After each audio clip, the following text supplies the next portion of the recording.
ترمذی، نسائی، ابن ماجہ، صحیح ابن حبان، صحیح ابن خزیمہ، مستدرک علی الصحیحین، کنز الامال، طبرانی الاوسط، طبرانی الاصغر، طبرانی الاوسط، طبرانی صغیر، طبرانی کبیر، جتنی حدیث کی کتابیں کھول لیجئے، کسی ایک حدیث میں نہیں ہے حضور نے ایک درہم زکوٰۃ کا دیا ہو، ایک دینار زکوٰۃ کا دیا ہو۔ جب اللہ کے رسول نے زکوٰۃ نہیں دی، آپ کہو گے رسول اللہ نعوذ باللہ گناہگار ہیں؟ کیا کوئی بندہ یہ کہہ سکتا ہے اللہ کے رسول نے غلط کیا ہے؟ ہر بندہ کہے گا زکوٰۃ تب فرض ہوتی ہے جب بندے کے پاس مال کی فراوانی ہو، زکوٰۃ تب فرض ہوتی ہے جب بندے کے پاس مال ہو، صاحب نصاب ہو، مال کا مالک ہوگا، ایک سال گزرے گا اب زکوٰۃ دے گا۔ حضور کے پاس مال نہیں تھا، حضور نے فقر میں اختیاری فقر پہ زندگی گزاری، مال ہوتا تو زکوٰۃ دیتے، مال نہیں ہے زکوٰۃ نہیں دی، لہٰذا ٹھیک ہے۔ اسی طرح امام ابو حنیفہ کا مسئلہ ہے، ان کے اوپر بقرہ عید کی نماز تب فرض ہوتی جب یہ گھر میں ہوتے، اس دن یہ حج پہ ہے، حاجی پر فرض نہیں ہوتی۔ جزاک اللہ، بات پوری کرنی چاہیے۔ اگر کوئی یوں کہہ دے رسول اللہ نے زکوٰۃ کا 1 روپیہ بھی نہیں دیا، پھر کیا جواب دیں گے؟ اس طرح کے اعتراض کر کے بندہ دین کی خدمت نہیں کرتا، دین کو گرا رہا ہوتا ہے۔ تو میں نے شروع میں جو کہا تھا نا کہ سچ بولے اور سچ بھی پورا بولے، آدھا سچ نہ بولے، آدھا سچ پورے جھوٹ سے زیادہ خطرناک ہوا کرتا ہے۔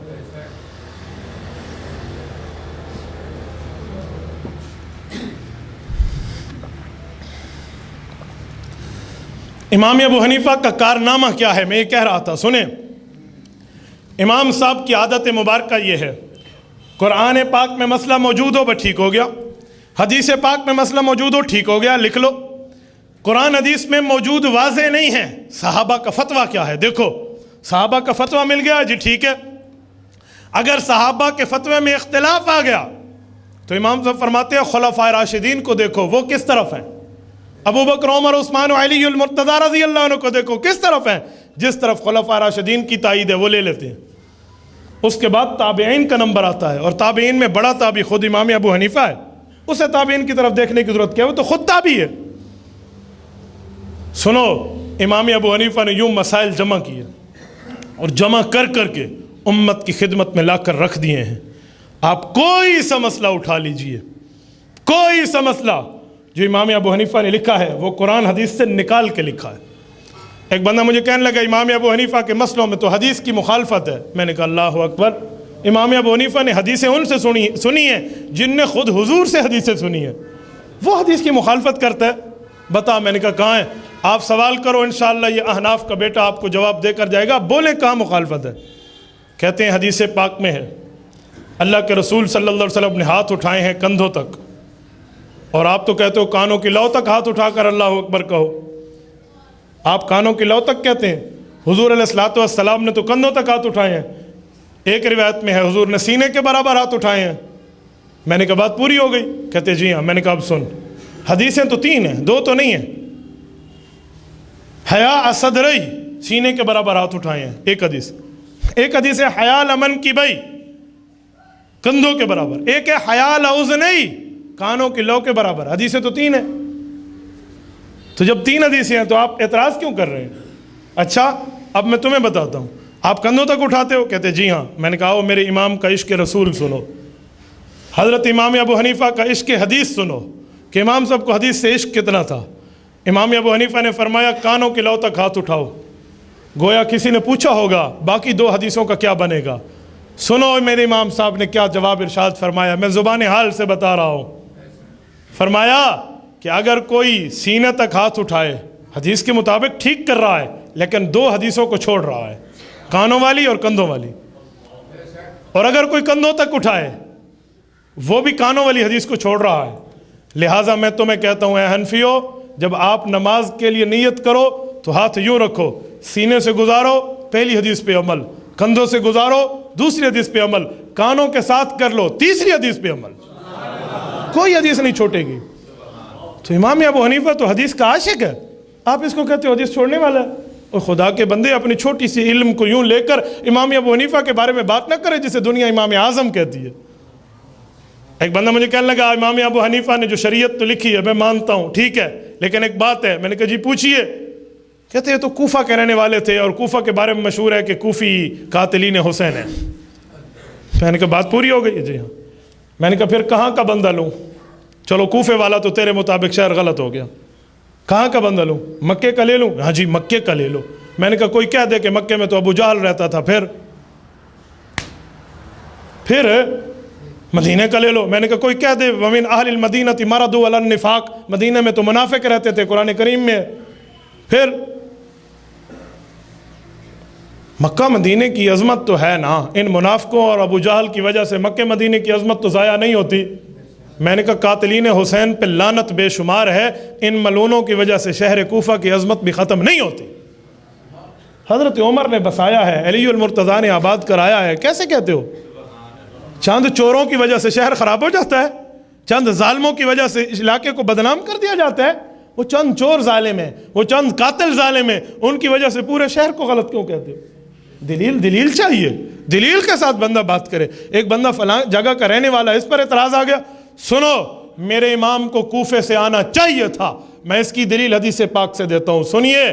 اللہ کے رسول صلی اللہ علیہ وسلم فرماتے ہیں علیکم بسنتی وسنت الخلفاء الراشدین المہدیین، مسند احمد میں حدیث موجود ہے، فرمایا لوگو میرے طریقے پر عمل کرو گے سنت کہلاؤ گے، ابو بکر عمر عثمان و علی خلفاء راشدین کے طریقے پر عمل کرو گے سنت کا طریقہ کہلائیں گے۔ لیکن سنو حضرت علی المرتضیٰ دنیا میں خلافت راشدہ کے اندر آخری خلیفہ راشد ہیں، حضور مدینہ سے گئے، ابو بکر مدینہ سے آئے، مدینہ سے گئے، حضور مدینہ سے گئے، عمر مدینہ سے آئے، مدینہ سے گئے، حضرت عثمان مدینہ میں آئے، مدینہ سے گئے، لیکن علی خلیفہ مدینہ سے بنا ہے، فوت کوفہ میں ہوا ہے، آخری خلیفہ کوفہ میں فوت ہوا۔ اس بات کی دلیل ہے کہ علم آگے اولیاء کے ذریعے چلے گا۔ علی آخری خلیفہ ہے، کوفہ سے گیا ہے۔ ابو حنیفہ پہلا امام ہے، کوفہ سے آیا ہے۔ جہاں سے علی گیا وہاں سے پہلا امام آیا۔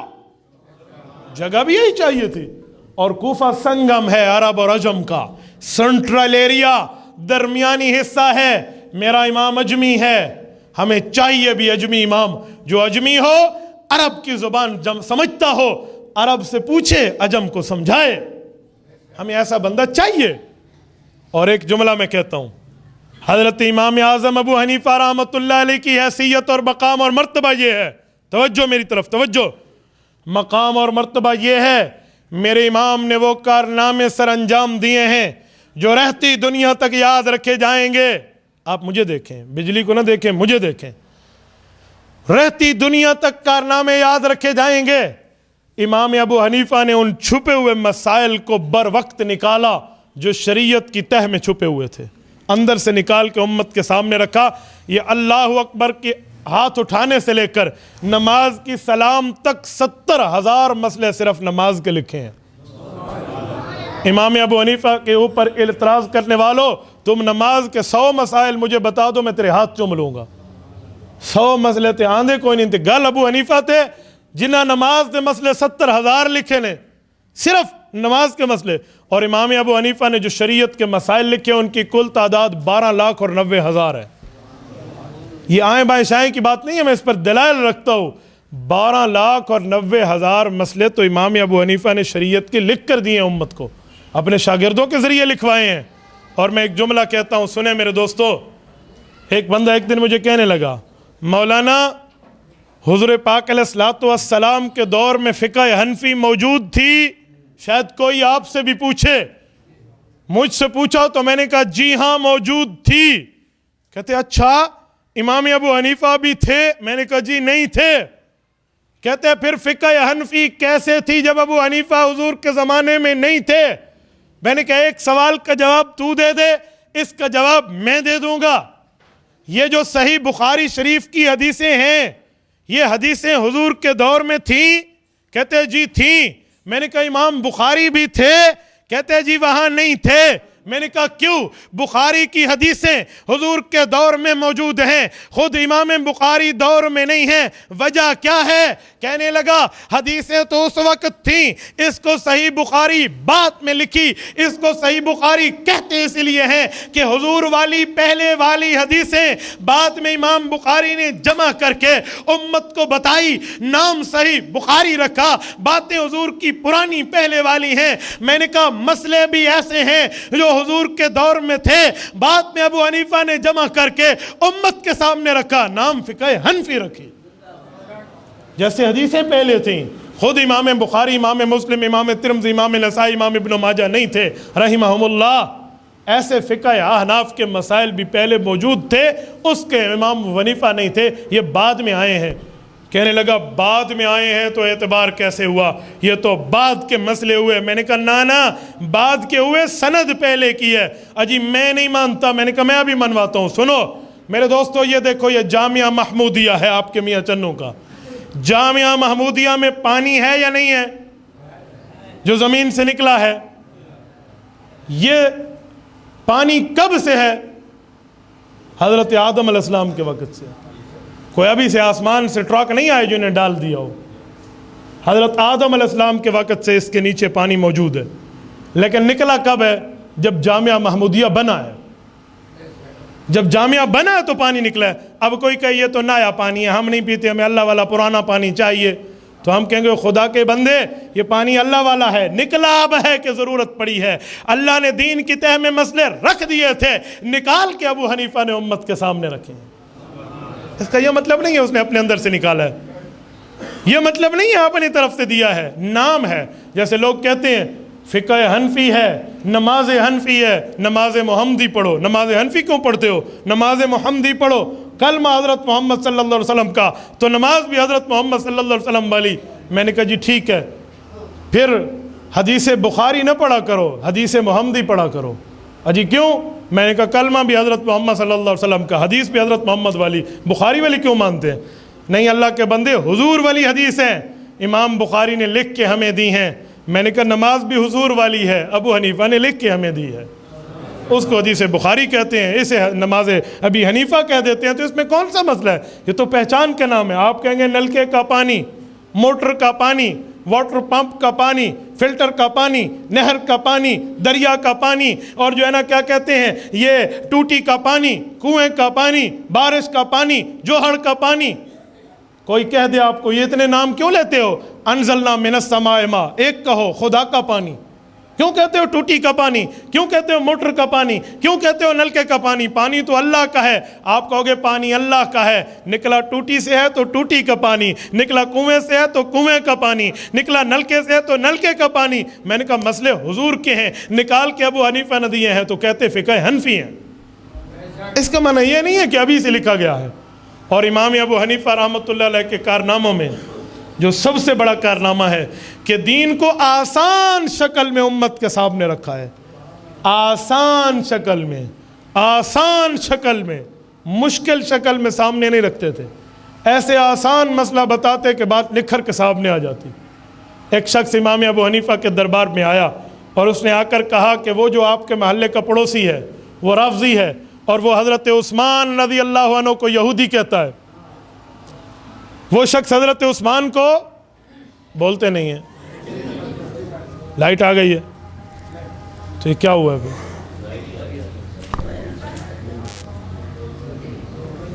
اچھا مجھے پانی پلا دو، اور نا مسلسل جنریٹر پہ چلائیں، لائٹ آئے جائے اس کا کیا اعتبار ہے؟ زندگی کا اعتبار نہیں ہے، وابڈا کا اعتبار ہے۔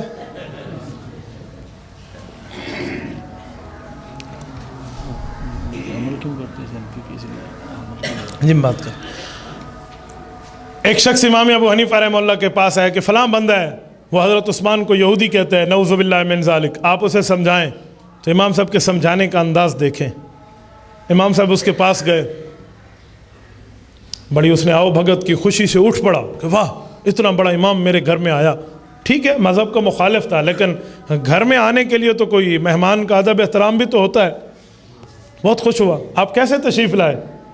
امام صاحب نے فرمایا میں آپ کی بیٹی کا رشتہ ڈھونڈ کے آیا ہوں، بیٹی آپ کی ہے، بھتیجی میری ہے، میں اسی لیے آیا ہوں کہ اپنی بھتیجی کا ایک اچھا سا رشتہ دے دوں، تو آپ کی بیٹی کے لیے رشتہ لایا ہوں۔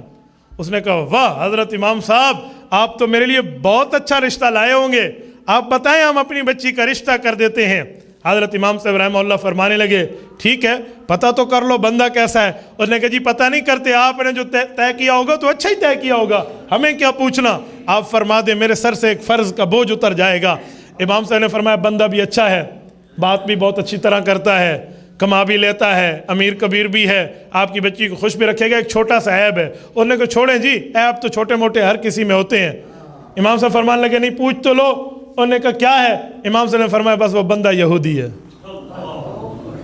اس کی آنکھیں پھٹی رہ گئیں۔ انہوں نے کہا اچھی بات کرتے ہو مولوی صاحب، میں نے تیری عزت کی، اکرام کیا، احترام کیا کہ تو میری بچی کا رشتہ لایا، اتنا بڑا امام ہمارے محلے کا بڑا ہے، اور آج تو مجھے کہتے ہو بچہ یہودی، بندہ یہودی ہے، میں اپنی بیٹی یہودی کو دوں، میری غیرت کے خلاف ہے۔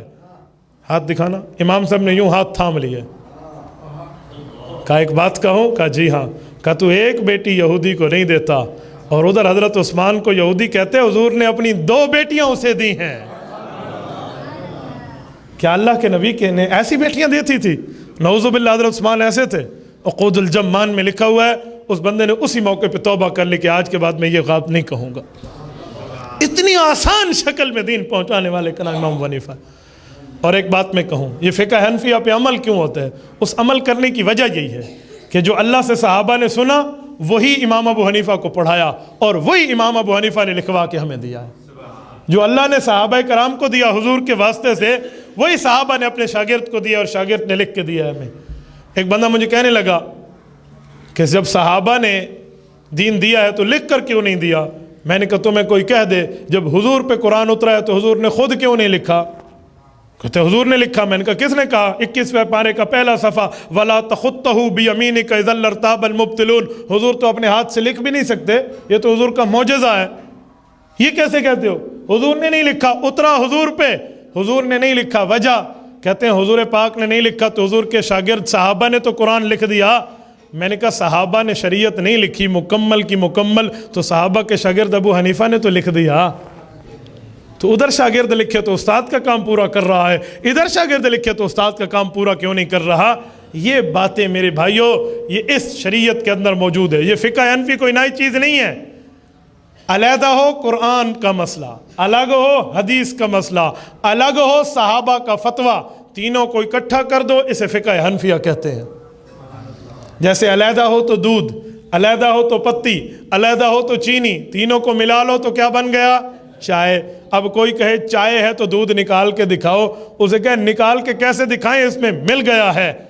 ہاں یہ ماننا پڑتا ہے۔ ایسے ہی فقہ حنفیہ میں قرآن اور حدیث کے مسئلے موجود ہیں، اس پر ایمان رکھنا پڑتا ہے۔ یہ تو کوئی نئی چیز نہیں ہے، یہ کوئی نئی بنیاد نہیں ہے، یہ سمجھانے کے لیے بہت اچھے طریقے کا ایک ترتیب ہے۔ اب کوئی آپ کو کہے کہ مفتی عبدالواحد تو نہیں بول رہا تھا، یہ تو مائک بول رہے تھے، آپ کیا کہیں گے؟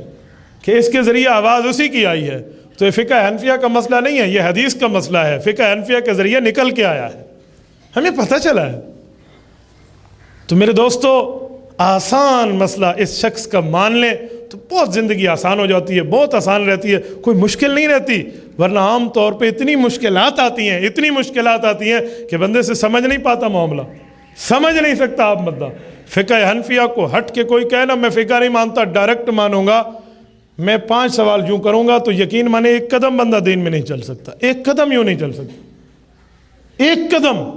میں نے ایک بندے سے ایک دن پوچھا، میں نے کہا اچھا اگر یہی بات ہے مجھے بتا، ایک بندے نے اللہ اکبر یوں کیا ہے اور ہاتھ یوں رکھ لیے ہیں، اللہ اکبر ہاتھ الٹے رکھے ہیں، اس کی نماز ہوئی ہے یا نہیں ہوئی؟ تو سن، اپنی عقل سے جواب نہ دینا، ہوئی ہے پھر بھی قرآن یا حدیث دکھانا، نہیں ہوئی پھر بھی قرآن یا حدیث دکھانا۔ اب چپ ہے؟ میں نے کہا مجھے دکھا دے، میں فقہ چھوڑ دیتا ہوں، میں حدیث پہ عمل کروں گا۔ ایک بندے نے اللہ اکبر کی نیت باندھی ہے اور ہاتھ یوں رکھ لیے ہیں، یوں اس طرح گردن پہ رکھے ہیں، اس کی نماز ہوئی پھر بھی قرآن حدیث دکھانا، نہیں ہوئی پھر بھی قرآن حدیث دکھانا۔ میں ایک قدم آگے نہیں چلنے دوں گا، میں چھوڑ دیتا ہوں فقہ، آپ مجھے دکھا دیں میں مان جاتا ہوں۔ کیسی بات کہتے ہیں؟ آج کے دور میں کسی کو خون دینا چاہیے، انتقال دم، یہ پورے قرآن میں نہیں ہے، پورے حضور کے فرمان میں نہیں ہے۔ قرآن میں حدیث میں تو خون نکالنے کا حکم ہے، حجامہ کراؤ، خون نکالو۔ اگر کوئی بندہ اپنے والد محترم کو اسپتال لے جائے اور وہ کہیں کہ اس کو بی پازیٹیو خون چاہیے، تو وہ کہے گا ہم خون لگانے کے لیے تو حدیث میں نہیں ڈھونڈتے، اور 1 کلو نکال لو، چلو رہی سی زندگی بھی اس کی ختم۔ پھر کیا کرو گے؟ خون دینے کا مسئلہ قرآن حدیث میں نہیں ہے، کہاں سے لائیں گے؟ میں فقہ چھوڑ دیتا ہوں۔ مجھے کہنے لگا پھر آپ کیسے عمل کرتے ہیں؟ میں نے کہا میں بتاتا ہوں۔ حضور علیہ السلام نے یوں ہاتھ اٹھایا ہے، صحابہ کرام نے دیکھا ہے، اس طرح ہاتھ اٹھانا سنت ہے۔ سنت سے نماز میں 4 چاند لگتے ہیں، ہاں اگر فرض چھوڑ دیں تو نماز ٹوٹ جاتی ہے۔ یہ فرق میرے نبی کے صحابہ نے اپنے شاگرد امام ابو حنیفہ کو بتایا ہے۔ میں اس شاگرد کو ہٹا لوں، تجھے کیسے پتہ چل سکتا ہے؟ اسی لیے میں نے اسے مانا ہے۔ ادھر ہاتھ رکھنے کے طریقے کی بھی مسنون بات ایسی ہے، اور انتقال دم خون کا مسئلہ بھی ایسے ہے۔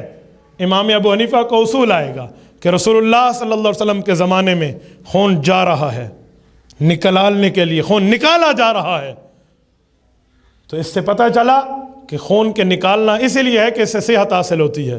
تو ایک اصول موجود ہے۔ امام سے فرماتے ہیں خون نکالنا ضروری نہیں ہے، اصل ضروری ہے صحت حاصل کرنا، حصول صحت ضروری ہے۔ پرانے زمانے میں خون نکال کے صحت حاصل ہوتی تھی، آج کے زمانے میں خون دے کر صحت حاصل ہوتی ہے۔ تو خون دیں پھر بھی جائز ہے، نکال لیں پھر بھی جائز ہے۔ اصل ہے حصول صحت۔ یہ اصول تو فقہ میں موجود ہے، اور اگر فقہ کو نکال دیں گے، آپ مجھے دکھا دیں کہ خون چڑھانا جائز ہو، کہیں بھی نہیں ملتا۔ یہ میں نے ایک مسئلے بتایا، ایک نہیں، اس کے ساتھ 2-3 صفر لگا لیں، 1000 100 بھی چلے جائے نا، تو ایک قدم بھی بندہ دین میں نہیں چل سکتا۔ اسی آسانی کے لیے صحابہ کے شاگرد کی فقہ کو اپنے بندہ سینے سے لگائے، دنیا بھی بہتر ہے، آخرت بھی بہتر ہے۔ حدیث پاک صحیح بخاری میں موجود ہے، اللہ کے رسول صلی اللہ علیہ وسلم کی روایت سیدنا معاویہ بن ابی سفیان رضی اللہ عنہما ارشاد فرماتے ہیں، اللہ کے رسول کا فرمان عالی شان ہے، من یرد اللہ بہ خیرا یفقہہ فی الدین، کہ جس کے ساتھ اللہ خیر کا ارادہ کرتے ہیں اسے دین میں فقہ عطا فرما دیتے ہیں۔ اللہ آپ کو رم صراط مستقیم عطا فرمائے، صحابہ کے شاگرد امام ابو حنیفہ کی قدر و منزلت پہچاننے کی توفیق عطا فرمائے۔ وآخر دعوانا ان الحمد للہ رب العالمین۔ لا الہ الا اللہ، لا الہ الا اللہ، لا الہ الا اللہ، ما لنا رب سوا۔ لا الہ